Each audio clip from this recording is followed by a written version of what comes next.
Do you know I drive a crossover? Right there. Right. Yeah, it's really a station wagon. It's the Ford Freestyle. It's not that cool, really. But I got a cool crossover for you with the Pattonville Fire Department. Matt Levanchi showing us what's new in ambulances. What's going on, man? We appreciate you having us out, Tim. We're proud to show this off today. We're glad that you guys invite us to come over.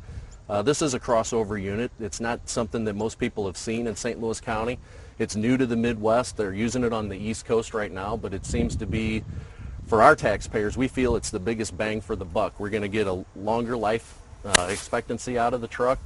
We're able to do EMS capabilities on the back half of the truck while we're doing fire suppression on the front. So you've got both in one. So the front is completely different. The whole chassis is completely different. Correct. So it's built on more of a fire truck type chassis, right? It is. It's actually built on a fire truck chassis. It's built by the Spartan Motor Company. It's a Furrion chassis, which is undoubtedly one of the best in the industry.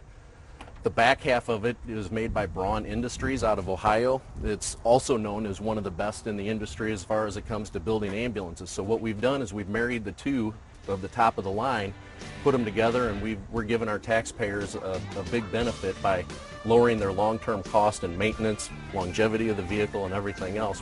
We feel that this is going to be the best thing for our taxpayers. Now, we hope our viewers never have to be in the back of an ambulance, but if they did, let's just take them a tour here this morning since they're already on board, thanks to Gov. But yeah, you've got a lot more space back here too than in a normal ambulance, right? Right. The headroom is actually about 6'2", so you can actually stand. A paramedic can actually work standing up. Don't have to be hunched over. Sure. It's more comfort for the patient due to the new improved technology on the airbag suspension. So somebody that's on a backboard's not getting jostled around while we're riding to the hospital and everything else. Other than that, it's very similar to an ambulance that anybody else would have. We have all the equipment that we have, but what we've done by building the fire truck part of this is the back two compartments that are on the outside. We're able to take the EMS equipment out of that. Right. Or not the EMS, the fire equipment that we used to carry on that, and put it up in the cab and give us more room to carry life support tools that enable our paramedics to do a better job. Awesome. Look at the space here. This is great. And you mentioned the life expectancy is another thing with this one. Because you built it on a more sturdy chassis and you've got more, and it's built on a more solid frame, it's going to last longer, so you get more bang for your buck. Right. Most fire district-based EMS providers are replacing their ambulances about every 4 to 5 years. They're lucky if they get to 5 years, which is the same situation that we were in at Pattonville. Right. With this, we've married, like I said, the Spartan chassis and the Braun box, which both last forever.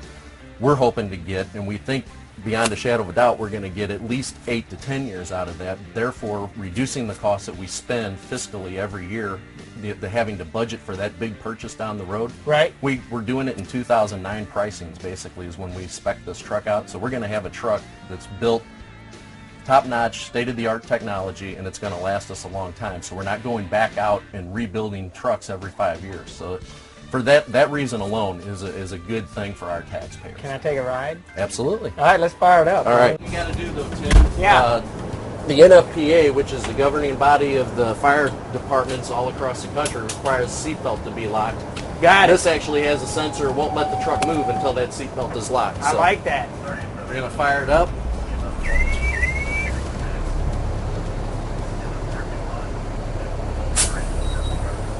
And if you want to press the red button there, Tim, that'll get us going.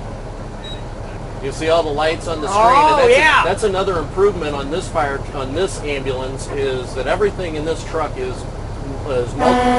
what we call multiplexing through this computer center here. It's actually if you want to hit the siren button there. There we go.